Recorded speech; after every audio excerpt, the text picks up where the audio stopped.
Voilà, c'est la deuxième partie de cette journée. On a parlé des responsabilités juridiques. Pardon? Non, je parle à Lorraine. D'accord. Là, on est sur la responsabilité sociétale.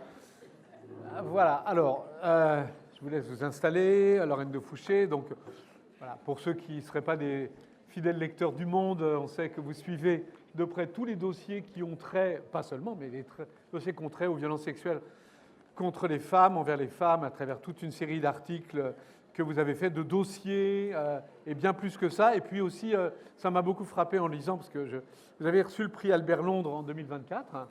Alors, tout le monde n'est pas du métier, le prix Albert Londres, c'est un peu le prix Goncourt pour les journalistes, hein, c'est à peu près l'équivalent. Et c'est les motivations du jury qui sont intéressantes pour notre dossier, pour notre discussion. Vous avez été donc, vous avez reçu ce prix pour un cycle d'écriture qui s'attaque à des sujets trop longtemps tus dans le débat public. C'est une bonne forme d'introduction à votre intervention, je pense. Donc je vous laisse la parole et on aura un échange avec vous ensuite dans la salle. Donc préparez vos questions pendant cette intervention. Je vous en prie. Bonjour à tous, ça marche bien? Ouais, oui, voilà, c'est mieux comme ça. Bonjour à tous, moi déjà je voulais vous dire que j'étais très contente d'être là aujourd'hui avec vous, même si jusqu'à la dernière minute j'étais pas vraiment sûre de pouvoir venir puisque l'actualité est toujours très dense, et ce qui fait que je suis pas très propriétaire de mon temps. D'ailleurs, je m'excuse par avance puisque je devrais partir rapidement, puisque justement mon chef m'attend et m'a engueulé d'être quand même venu ici aujourd'hui. Donc, mais ça me laisse quand même du temps pour discuter avec vous, et je trouve ça très important déjà parce qu'en fait la salle est pleine. Et jusqu'à assez récemment, déjà ce type de rencontre n'avait pas vraiment lieu. Et puis les salles n'étaient pas pleines, et par ailleurs il n'y avait que des femmes. Là doucement il y a quelques garçons qui apparaissent dans les assemblées et qui commencent à se dire peut-être que ce sujet me concerne aussi, oui. Donc voilà, je trouve ça toujours hyper stimulant, moi-même pour mon travail, de venir parler à des assemblées très imposantes et importantes comme celle d'aujourd'hui, parce que ça montre à quel point le sujet se développe, à quel point il remonte sur le haut de la pile de la priorité des politiques publiques, à quel point les gens ont collectivement besoin de réfléchir à ça. Donc voilà, c'est merci à tous d'être là, c'est un super signal. Sinon, moi, on m'a demandé de parler donc du traitement médiatique des violences sexistes et sexuelles et de comment ça a évolué. Et c'est pas pour parler de moi parce que je vais pas vous dérouler mon CV, mais pour autant, je pense que mon parcours dans la profession raconte pas mal de choses sur comment ce sujet-là a éclos ou pas médiatiquement cette dernière décennie.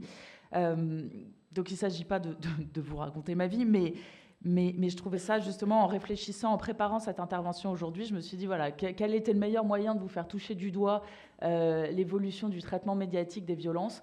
Et en fait, je me suis rendu compte que tout simplement, voilà, vous raconter qu'il y a 11 ans maintenant, moi j'ai écrit mon premier article sur le sujet. Et c'était même pas exactement sur les violences, c'était un sujet sur la taxe rose. C'était un sujet qui en fait, où il s'agissait de démontrer que tout un tas de produits du quotidien, quand ils sont brandés en rose, coûtent beaucoup plus cher, étonnamment, que quand ils sont brandés en bleu, alors que c'est vraiment exactement les mêmes. Et je me souviens, c'est ma première rencontre justement avec le logiciel politique de la domination masculine et de sa capacité vraiment fascinante à se déployer dans tous les interstices de notre quotidien. Et donc, en enquêtant là-dessus, j'ai eu l'opportunité de rencontrer une militante féministe qui passait un certain nombre d'heures dans les supermarchés à faire des photos de dentifrice bleu et rose et de montrer qu'il y avait 33 centimes d'écart et que vraiment, en fait, le patriarcat était vraiment partout. Et en discutant avec elle, je me souviens voilà, d'échanges assez nourris et de ce moment, moi, de bascule dans mes perceptions du monde, d'avoir eu un petit peu cette colère intérieure depuis longtemps, depuis l'enfance, sur les inégalités que les femmes pouvaient subir. Et cette militante, ce jour-là, m'a apporté le logiciel politique que je n'avais pas complètement connecté. Et donc j'ai vraiment une espèce de truc d'épiphanie, de vraiment me dire, mais il y a tout un monde auquel j'avais échappé jusque-là, il y a tout un système qu'il faut décortiquer, qu'il faut raconter. Et à partir de ce moment-là, je suis un peu rentrée là-dedans, avec une espèce de boulimie intellectuelle, essayer vraiment de comprendre ce qui se jouait. Et c'est vrai qu'à cette époque, ces sujets-là n'étaient pas très bankable, comme on dit dans le milieu, c'est-à-dire que les rédacteurs en chef ne se jetaient pas dessus, ça ne les intéressait pas beaucoup. Ils voyaient ça un petit peu comme une forme de pleurnicherie de femmes. C'était pas les sujets qui étaient achetés, c'était pas les sujets qui étaient signés, c'était pas les sujets même dont on parlait. L'autre jalon, l'autre point de bascule pour moi, c'est 2017. Alors 2017, pré-MeToo pour le coup. Ah, ça s'est joué quelques mois après, mais c'est avant. À l'époque, je ne sais pas si vous vous souvenez, il y a une journaliste de Libération qui s'appelle Titiou Lecoq qui a commencé à compter les féminicides et surtout, en les répertoriant, à démontrer que c'était toujours le même mécanisme criminel, que c'était pas juste des femmes dont la tête avait un peu trop tapé de la table basse. Non, il y avait un vrai passage à l'acte meurtrier, caractérisable, ultra-violent, déclenché par une intention de séparation. On voyait déjà poindre en fait une forme de systémie. Titiou, en posant justement ces extraits d'articles de presse quotidienne régionale, déjà, elle commençait à dessiner quelque chose. Il y avait un collectif sur Facebook aussi qui, en commençant à les compter, a commencé à visibiliser quelque chose. Et donc moi, je me souviens pareil de ces moments de bascule intellectuelle, de me dire, oh là là, mais en fait, là, il y a quelque chose. Et de cette envie de travailler dessus, d'approfondir. Et comme ça, j'ai pu faire la connaissance d'une psychiatre médecin légiste qui travaille à l'hôpital de Poitiers, à qui je dois beaucoup dans tout mon travail, qui s'appelle Alexia Delbray. Et elle avait fait sa thèse de médecine sur les homicides, ce qu'on appelait à l'époque les homicides conjugaux. C'est-à-dire qu'elle avait passé un certain nombre d'heures dans les archives de la Cour d'appel de Poitiers à reprendre tous les dossiers de meurtres conjugaux et à essayer, pareil, de faire émerger un schéma criminel. Et donc, elle faisait émerger l'importance de l'intention de séparation dans le déclencheur du passage à l'acte du féminicide. Et voilà. Et donc, j'avais fait mon premier article autour des violences. C'est le portrait d'Alexia dans Le Monde, qui est sorti juste avant MeToo. C'est dire ce sens du vent à l'époque. C'est sorti en octobre 2017, avant que la vague déferle sur la planète. Et à partir de ce moment-là, voilà, les rédactions ont commencé à voir qu'il se passait quelque chose, mais sans trop savoir comment s'en saisir. Moi, j'ai continué en fait à travailler là-dessus. J'ai réalisé un reportage pour Envoyé spécial sur ce qu'on appelait encore les homicides conjugaux. Le mot féminicide était encore un gros mot. C'était un mot militant, c'était un mot féministe. Et il fallait du temps à l'opinion publique pour se l'approprier. Moi-même aussi, il m'a fallu du temps pour me l'approprier. Je suis complètement en adhésion avec ce terme désormais. Et justement, on se l'est approprié au journal en réalisant, donc en 2019 et 2020, un très grand projet éditorial qui s'appelait le projet Féminicide, justement. Et ça a été pareil. Moi, les associations m'ont beaucoup dit le signal et la puissance politique que ça avait été de voir écrit féminicide en une du Monde. Que nous, on a la réputation de ne pas forcément être les premiers sur l'information. Mais par contre, comme on est un peu le journal du pouvoir et des institutions, on a un côté un peu blanchisserie. C'est-à-dire que quand le sujet arrive dans nos pages, ça renvoie un signal à, en fait, c'est un sujet, il faut s'en saisir, puisqu'énormément de décideurs politiques nous lisent. Et donc, quand on écrit féminicide, pédocriminalité, inceste, porno, en une de ce journal, et qu'au-dessus, il y a d'autres trucs de politique internationale, tout ça, qui ont l'air très sérieux, et que nous, on estime que ces sujets-là sont tout aussi importants, ça inscrit un signal médiatique qui n'a pas été évident à faire passer. Évidemment, comme tout mouvement social et sociétal, ça ne se fait pas sans tension en face. Moi, notamment, quand j'ai commencé à travailler là-dessus, on m'a beaucoup taxé de militante. Je pense que ça continue, mais on me le dit peut-être moins en face. Mais en tout cas, comme quoi j'étais un petit peu aveuglée par mon genre, par mon engagement et ma jeunesse sur ces sujets. Et donc c'était intéressant parce que, évidemment, quand on est journaliste, on est un petit peu contaminé par le stigmate de la matière. Mais pour autant, ce qui a aidé à vraiment inscrire ce sujet-là chez nous, c'est vous, c'est les lecteurs, puisqu'ils se sont très rapidement aperçus que c'était des sujets qui généraient des statistiques très importantes. C'est-à-dire que nous, on a un certain nombre d'outils d'audience qui nous permettent de savoir qu'est-ce que vous lisez, qu'est-ce qui déclenche vos abonnements, qu'est-ce que vous suivez avec intérêt. Et tous les sujets autour des violences rencontraient l'opinion publique, en fait. À chaque fois, ça surprenait un peu tout le monde, mais les chiffres étaient assez impressionnants. Je pense qu'il n'y aurait pas eu ça, le sujet serait mort et enterré aussi rapidement, mais ça a connecté, en fait, à un besoin collectif de sens sur cette violence. Et donc, ça a généré quelque chose d'assez vertueux, puisque ça a permis, moi, de sanctuariser ma petite place d'enquêtrice sur cette matière, qui est une place qui est très fragile. Et ça a généré tout un tas de sujets qui ont émergé. À l'issue du projet Féminicide, donc, qui avait été vraiment un gros projet mené sur un an, qui a bien fonctionné. Moi, j'ai continué au journal de manière un petit peu plus individuelle. Il y a eu début 2021 donc toute la vague autour du MeToo inceste suite à la publication du livre de Camille Kouchner. Donc ça, chez nous, on voit en fait les répercussions.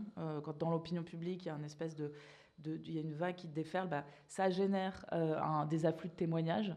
Donc c'est assez intéressant de voir en fait comment les choses se déplacent dans l'espace médiatique.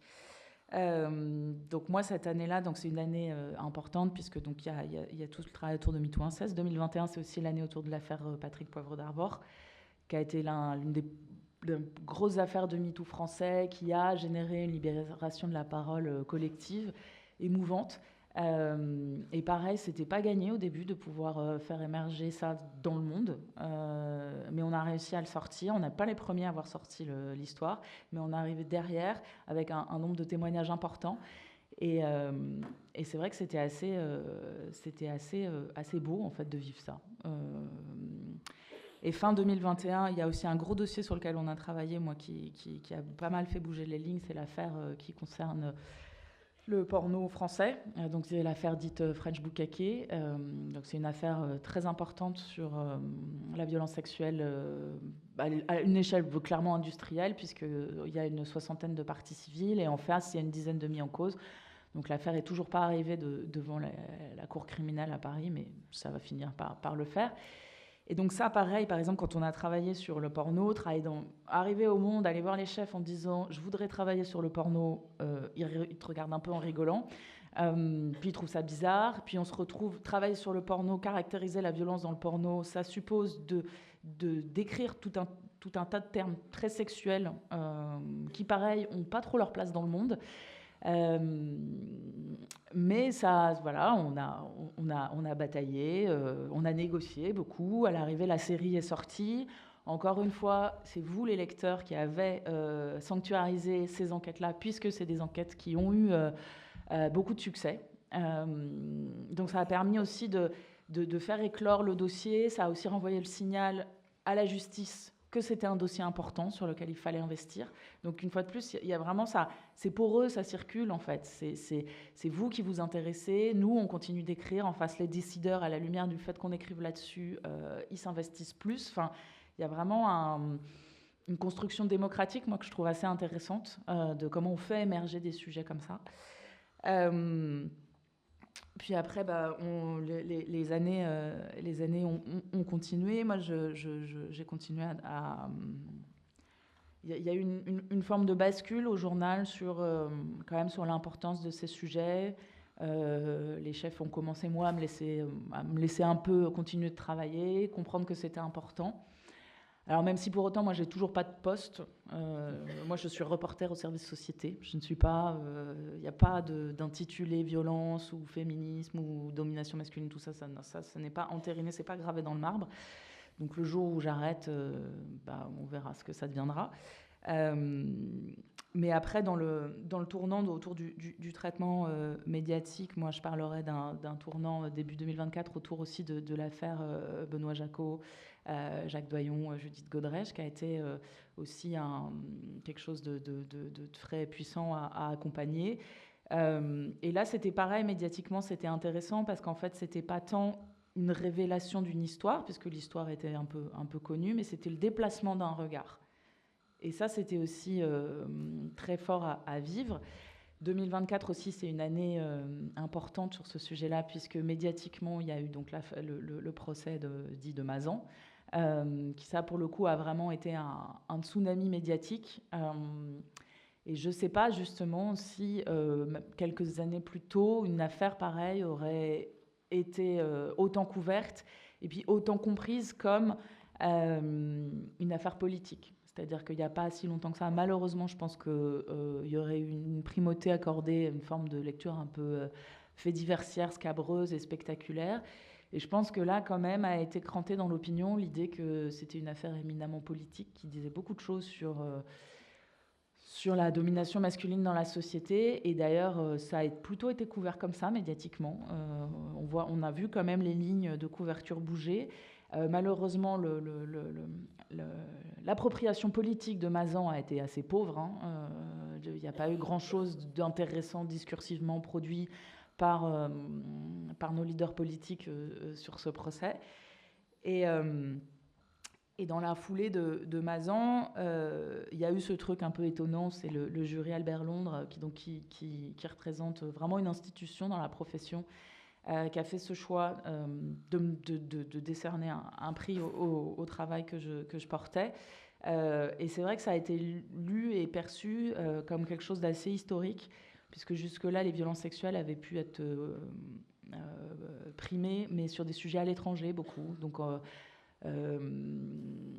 mais en France, moi, c'était que de la France. Ça n'apparaissait pas encore comme vraiment un sujet primordial, digne de ce prix-là. Et là, donc, ils ont fait ce choix-là, qui pour moi a été un signal politique encore. Je ne sais pas s'ils l'avaient vraiment en tête quand ils l'ont fait, mais en tout cas, ils l'ont fait. Et je pense que ça a anobli un petit peu cet espace-là, comme étant vraiment un champ d'investigation à part entière.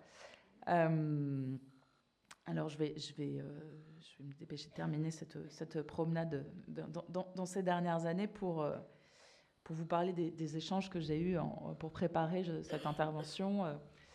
Et on me pose beaucoup la question d'une forme d'optimisme, d'une forme de vraiment les lignes ont bougé, il y a un avant-après MeToo,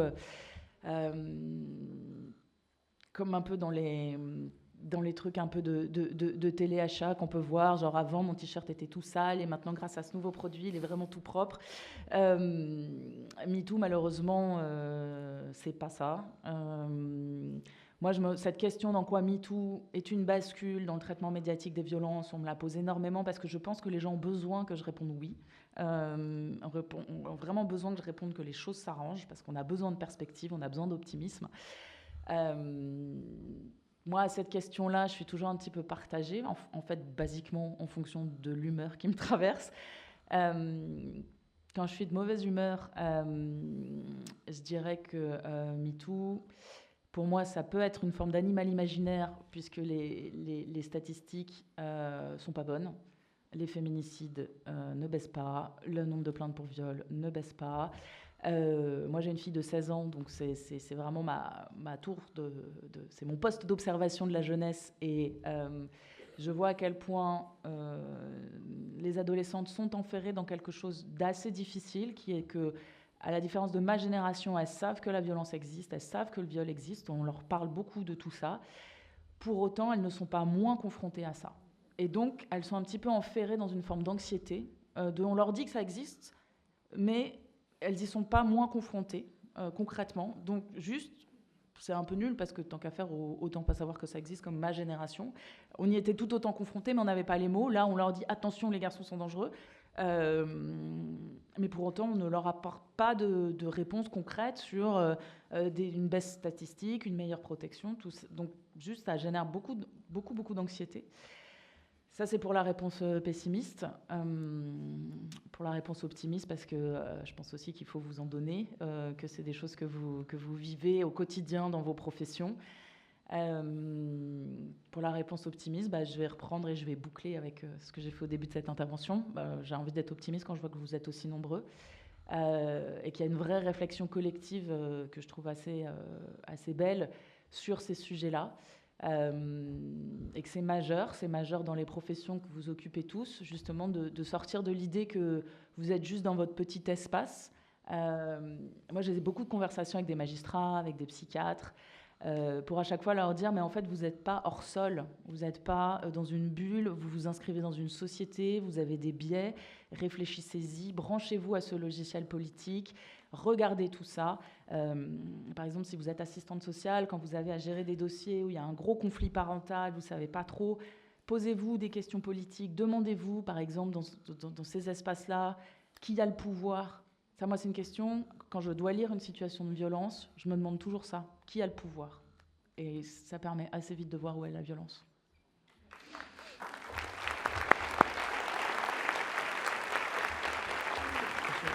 Alors, on va faire... Il y a des micros, ils doivent être derrière moi en ce moment, on va vous les donner, vous pourrez poser des questions. J'en ai eu le temps que quelqu'un prenne le micro. J'avais une petite question, vous avez dit plusieurs fois, vous avez parlé de votre itinéraire, comme finalement pour un peu incarner ce qui se passe, mais vous avez dit plusieurs fois « on » à propos de la façon d'imposer ou de faire une place au sujet que vous traitez. Alors justement, ça m'intéresse, le « on », c'est qui? C'est-à-dire que dans une rédaction comme Le Monde, je ne sais pas combien il y a de journalistes au Monde aujourd'hui. 500. 500 journalistes. Ouais, très nombreux. Vous êtes une personne isolée qui vous battez pour vous imposer avec une hiérarchie, je dis n'importe quoi, une hiérarchie masculine réticente, ou bien est-ce que le mouvement qui traverse la société traverse aussi le journal? On est entre nous, vous pouvez dire absolument bien ce que sûr, vous voulez. Évidemment. Je vais critiquer mon chef devant 500 personnes. Non, mais moi, je réponds à cette question, je réponds toujours que la rédaction du Monde est à l'image de la société, donc je n'ai pas une position majoritaire. D'accord. Et dans mes souvenirs personnels, le nombre de femmes journalistes est largement majoritaire aujourd'hui. Alors, c'est pas parce qu'on est femme qu'on est féministe. Hein. Non, voilà, mais c'était ma question. C'est ma question. Sinon, ça ferait longtemps que le patriarcat serait tombé. Hein. Mais vous avez salué en arrivant le fait qu'il y avait des hommes dans l'Assemblée. Et est-ce que dans les rédactions, vous devez connaître aussi celles de vos confrères et consoeurs, est-ce que c'est une question qui traverse les genres? Est-ce qu'il y a des responsables, des journalistes hommes qui commencent à regarder d'un peu plus près cette question? Est-ce que non. Parce que ce matin, Édouard Durand, je vais vous aider, mais Édouard Durand, ce matin, il disait, voilà, moi, je regarde toujours le verre, j'ai tendance à regarder le verre à moitié vide, parce que c'est un peu ce que vous avez fait juste avant la fin, et l'Observatoire, c'est fait pour regarder le verre à moitié plein, puisque c'est pour se mobiliser et agir. Donc voilà, est-ce que vous avez l'impression que dans les rédactions, dans le milieu médiatique, c'est quelque chose malgré tout qui se fait sa place, ou bien c'est provisoire, ou c'est fragile? Non, mais moi, ce qui me questionne toujours, c'est que je ne pense pas que les violences masculines, ça soit un sujet de femme, en fait. Bien sûr. Vraiment, c'est-à-dire que même dans les observatoires, dans les institutions, c'est les observatoires, par exemple, départementaux, c'est absolument que des femmes qui portent ces sujets-là. Enfin, je veux dire, et donc il y a une forme même symboliquement, de nouvelle domination, de demander aux femmes de nettoyer les violences qu'elles subissent. Il y a une espèce de truc un peu Inception, comme ça, que je trouve un peu tordu et qui est aussi une manière, je trouve, en fait, à nouveau, d'affaiblir les femmes en les épuisant à devoir documenter les violences qu'elles subissent. Et vraiment, les violences masculines, c'est un sujet d'homme. C'est la sociabilisation masculine qui génère tout ça. Et les femmes sont victimes de ça. Et donc, elles essayent de protester, de s'organiser, de documenter, de dire « s'il vous plaît, c'est pas sympa ». Mais concrètement, c'est intéressant que ça soit toujours que ça soit pas du tout plus pris à bras le corps par les primo-concernés. Très bien, merci. Voilà. Alors, je vous demande, vous avez posé une question, vous vous présentez, bien sûr. Oui. Moi, je vous connais, et puis d'autres. Voilà. Merci pour votre intervention. Donc, Françoise Fichamp, je représente Nantes Université. On est dans les locaux de l'université ici, et je vous remercie aussi pour la pertinence de votre vision pessimiste, optimiste sur la conclusion. Quelque part, je la partage, même si je travaille pour qu'elle soit de plus en plus optimiste. À l'université, 40 000 étudiants, étudiantes, les citoyens, ils votent déjà. Et il faut à tout prix, et c'est aussi mon job pour la plupart des gens aussi à l'université qui s'en occupent, c'est de les sensibiliser, de les questionner. On fait des enquêtes aussi sur l'exposition aux violences sexistes et sexuelles. C'est fait éminemment important, d'autant que toute enquête est, à mon sens, de la sensibilisation. Même si on n'a pas les répondants, le nombre de répondants qu'on le souhaitait, le seul fait d'être sollicité par un questionnaire, de s'interroger, ah ben oui, mais oh, je vais pas répondre, c'est trop long. Ah ouais, mais quand même, ça ressemble un peu à ce que j'ai vécu, non? Enfin, c'est de la sensibilisation, et ça sensibilise aussi bien les jeunes femmes que les jeunes hommes. Mais je suis bien d'accord, il faut travailler vraiment très très près le fait que cette charge doit devenir aussi masculine. On a un petit exemple, c'est presque de l'anecdote quelque part, mais on travaille sur la distribution à Nantes, on réalise de la distribution de protection menstruelle. Et ben, c'est un jeune homme employé qui s'occupe de ça sur Nantes Université. Et je trouve ça formidable.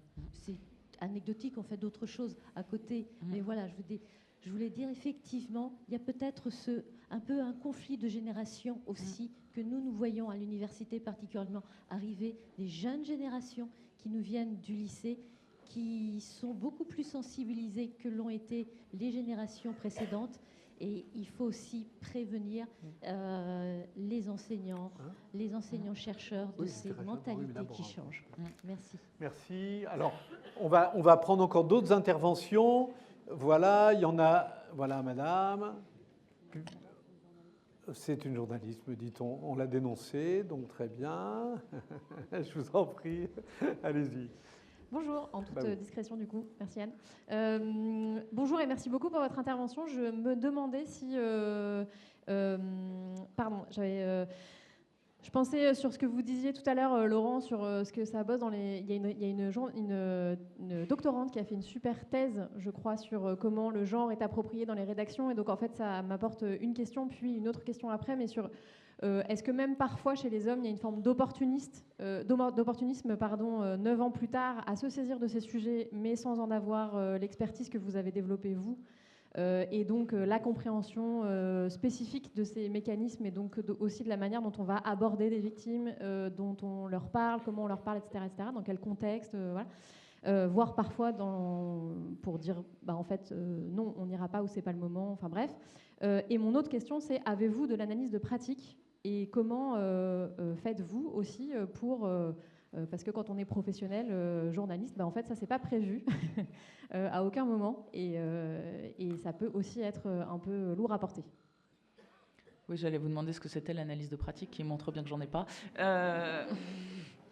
J'imagine que c'est une forme de supervision et qu'on va parler avec quelqu'un dont c'est le métier de tout ça. Non, assez peu. Enfin, on a une psychologue dont ils nous envoient le numéro quand ils lisent nos enquêtes et qui se disent « Ouh là là, tu serais bien avisé de contacter cette dame ».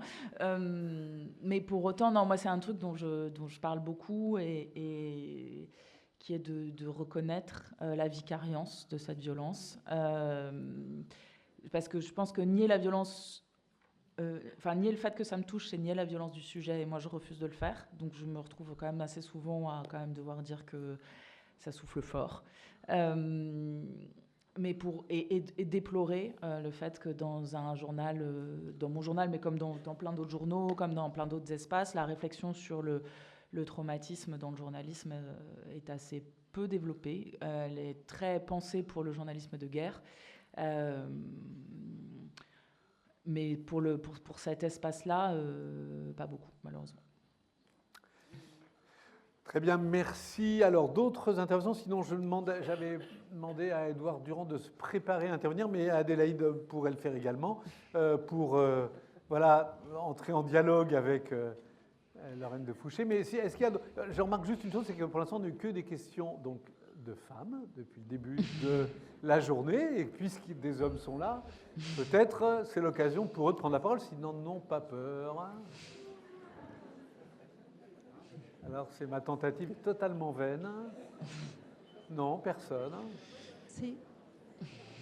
Comment il y a une prise de parole là-bas, oui. Oui. Oui, bonjour. Non. Oui, allez-y, je vous en prie. Présentez-vous et posez votre question. Christine Lebillon, moi je suis une élue. Je voulais simplement demander, en tant que journaliste, est-ce que vous avez entendu parler du documentaire Les Survivantes? Puisque la presse n'a pas fait beaucoup d'écho. C'est passé très peu dans les cinémas aussi, à part des cinémas un petit peu qui s'engageaient. Et c'est l'histoire de 8 femmes qui parlent de leur jeunesse et de la pédocriminalité.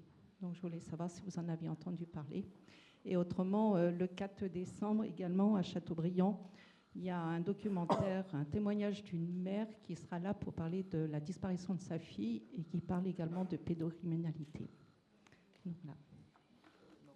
Non, spécifiquement non, mais il y a beaucoup de contenu et je ne vois pas tout passer, donc je ne suis pas forcément le bon thermomètre. Alors, oui, bonjour. Merci Bonjour. pour votre intervention parce que vraiment c'est un peu de fraîcheur de la part des médias. Moi j'avais une question qui concerne le traitement médiatique des violences faites aux enfants. On a le sentiment, je fais partie de l'association Protéger l'enfant, qu'il est plus facile médiatiquement de parler des violences faites aux femmes que de parler des violences faites aux enfants, que de parler de l'inceste, que de parler de pédocriminalité.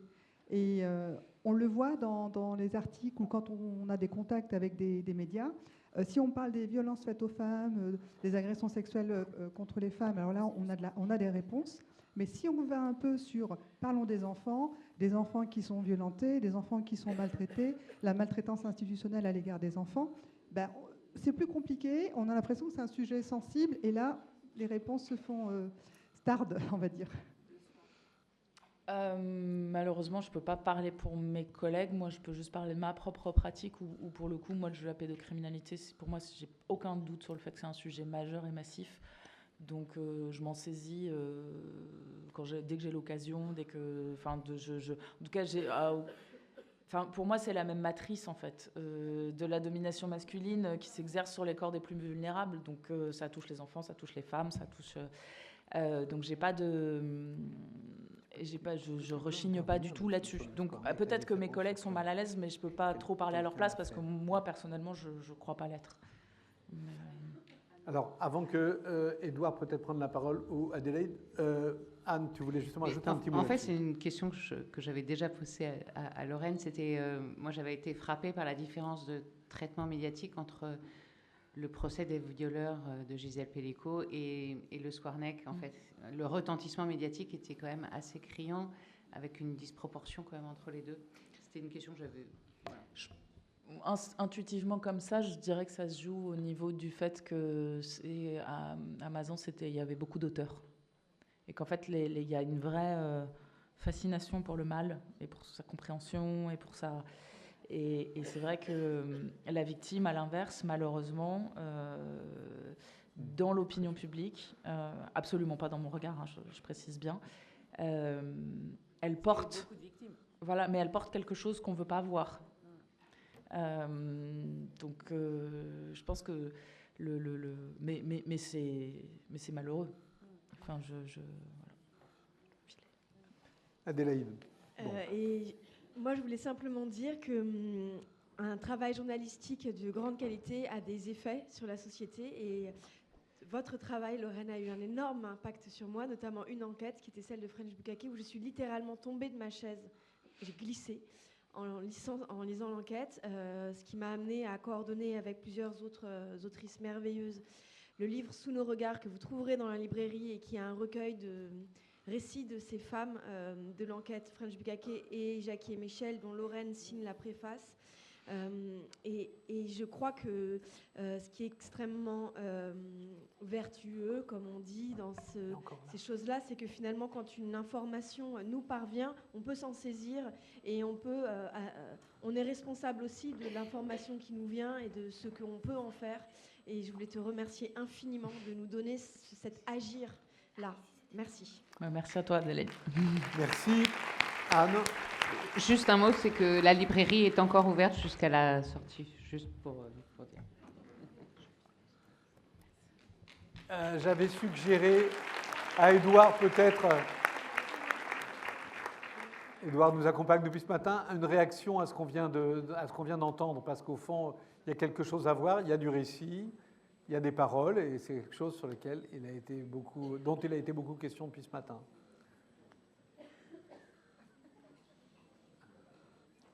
Je dirais que on le voit ça l'a été dit ce matin aussi, pour les violences conjugales. toutes les violences faites aux femmes et les violences sexuelles faites aux enfants. Il y a quelque chose qui est comme un effet positif ou négatif de vase communicant entre la loi, le traitement médiatique et les pratiques sociales. Et dans chaque sphère professionnelle, parce qu'on peut parler du traitement médiatique sous l'angle du métier de journalisme. C'est une manière, ça vient d'être une manière de parler de la question du traitement médiatique. Ce qui est important pour moi est d'essayer de penser l'effet sur une victime d'un article, d'une parole, d'une prise de parole de Judith Godrèche au César, par exemple, pour décaler de la question du traitement médiatique. Est-ce que je me reconnais quand quelqu'un parle de façon générale? Est-ce que cette parole s'adresse aussi à moi? Par exemple, pour la Civise, il y avait quelque chose qui a été magnifique sur une réunion publique de Lille avec une dame qui était appelée la Dame en Rose. Et cette dame, elle venait à la réunion publique de la Civise, c'est la première fois qu'elle sortait de chez elle. Après psychotrauma, conduite d'évitement, je ne peux plus sortir de chez moi. Pour faire 150 km et aller de Belgique jusqu'à Lille pour aller à la réunion publique. Elle était présente, vivante, en rose, à la une du journal Le Monde. Et ce que je veux dire, c'est que le traitement médiatique est un écho de ce que nous pensons tous personnellement en notre fort intérieur. Et qu'il est le révélateur d'un état de conscience de la société. Et que le défi est que nous arrivions... Excusez-moi, c'est pas très cohérent ce que je dis. Je vais le dire d'une autre manière. Quand il y a eu le rapport de la Civise, il y a une dame qui m'a écrit un mail et qui m'a écrit en disant « Je suis extrêmement choqué et déçu. Parce que moi, j'ai donné mon témoignage à la Civise et je viens de lire et je me suis pas retrouvé dans les mots. Et c'est une blessure pour moi. J'étais terrassé. 10 jours plus tard, elle réécrit un mail en disant « En fait, j'avais lu la synthèse du rapport et là, je viens de finir le rapport de 750 pages. Et à chaque ligne, je me suis reconnu. »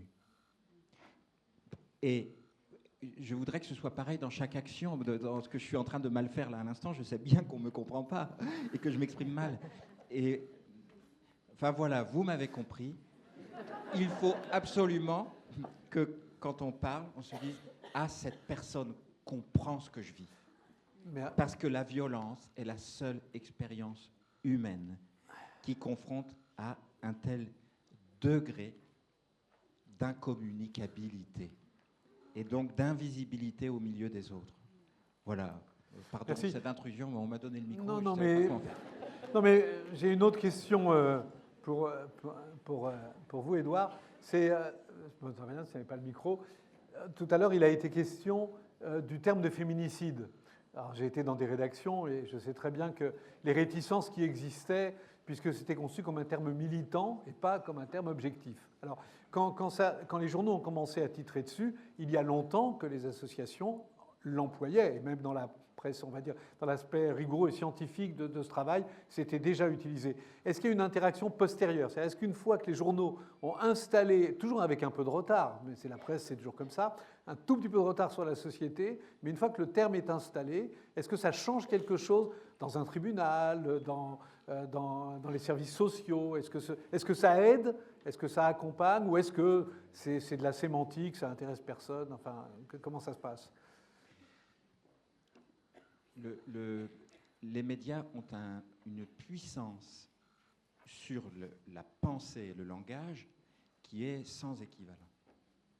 Et je décale pour répondre, je n'oublierai jamais une cour d'assises où j'ai siégé, où une dame, c'était la cour d'assises des mineurs, mais forcément elle venait en tant que mère, mais elle devait parler de sa vie, la vie de son enfant, c'était parler de sa vie de mère et du coup de sa vie de femme.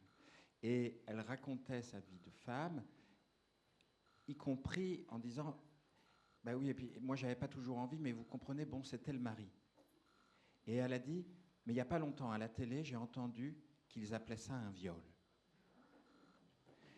Donc, tout média est un tiers qui dispose d'une autorisation, d'une légitimité quasiment sans équivalent de valider une réalité et de lui donner le nom qu'elle doit avoir.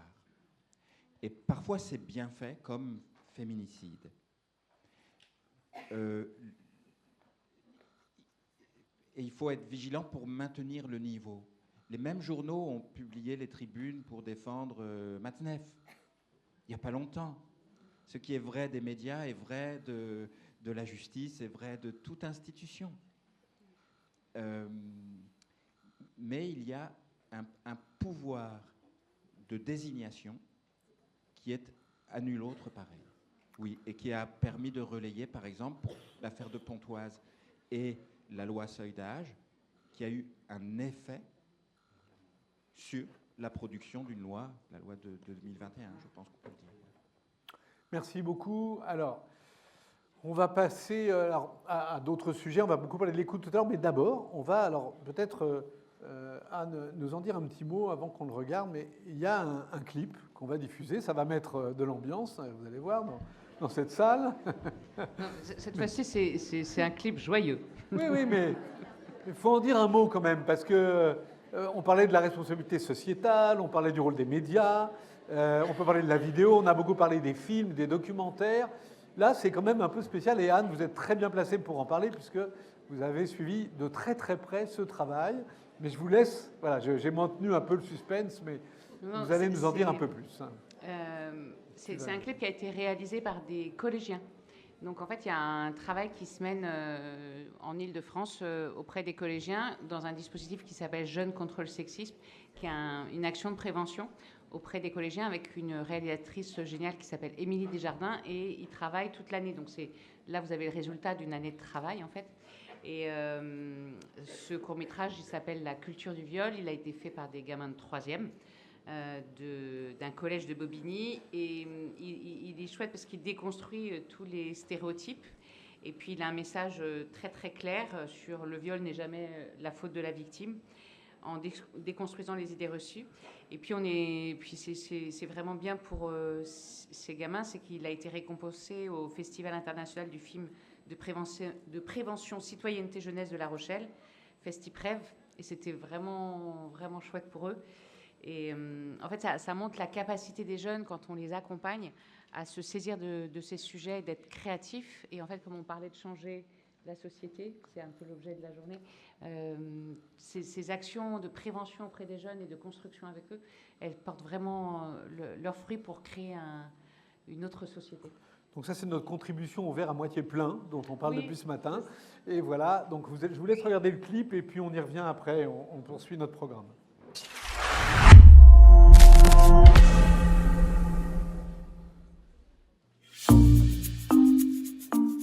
Elle avait pas dit non.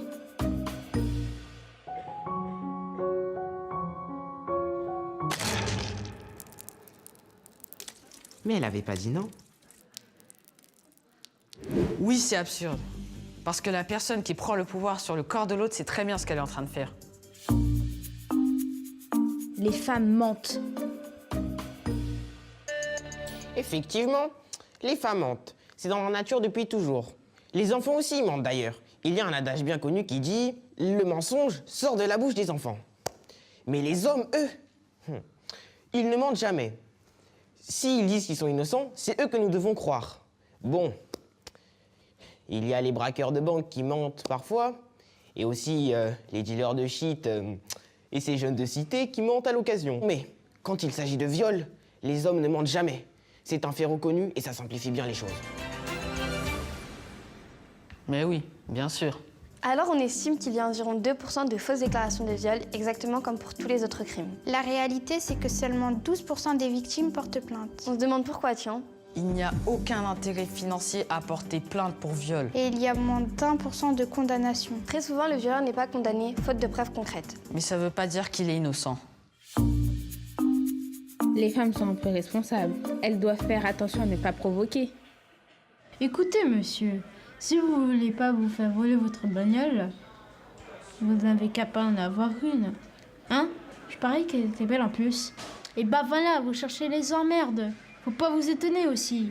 Le viol, c'est le seul crime où on inverse les responsabilités et où on fait culpabiliser la victime. Depuis le temps qu'on apprend aux filles à ne pas se faire violer, les viols ne diminuent pas. Il faudrait qu'on change de stratégie, peut-être. Et qu'on regarde du côté de l'impunité des agresseurs, non? Parce que le viol, ça ne vient jamais de la victime. Ça vient de l'agresseur qui exerce un acte de domination. Une violence où le sexe est l'arme du crime. Les hommes ont des pulsions, c'est la nature. Ils ne peuvent pas se contrôler. Oh, des hommes. Observons ces prédateurs dans leur milieu naturel.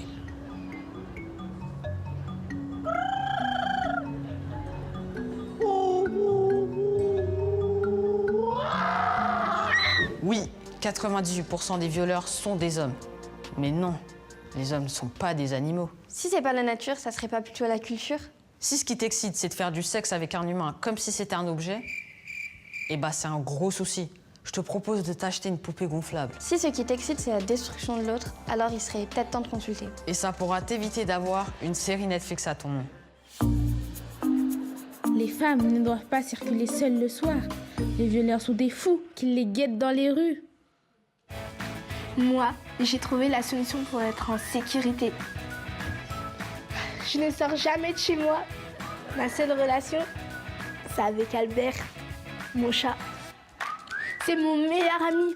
Enfin, c'est mon seul ami, quoi. Mais la sécurité, ça n'a pas de prix. Et non, plus de 9 fois sur 10, la victime connaît l'agresseur.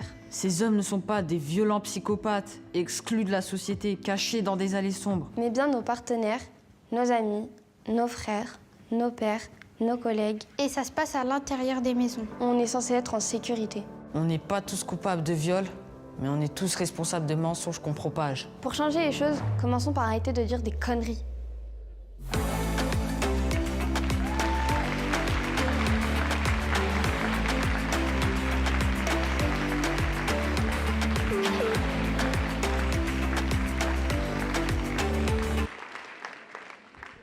En fait, c'est un outil qui peut très bien marcher pour tous les établissements scolaires. Il est disponible et c'est un super outil de sensibilisation fait par des jeunes pour des jeunes. Oui, vous pouvez y aller, c'est libre de droit. Vous pouvez l'utiliser, le récupérer sur les sites. Il y aura un lien certainement sur le site. Oui, on le mettra. Voilà, et c'en est qu'un, mais il y en a des dizaines comme ça. Ils sont tout aussi efficaces et drôles. Voilà. Alors, mais on attend un prochain observatoire de pouvoir montrer des clips faits par les enfants des collèges de Loire-Atlantique. Voilà. Ce sera une émulation intéressante. Voilà, on va être rejoint immédiatement.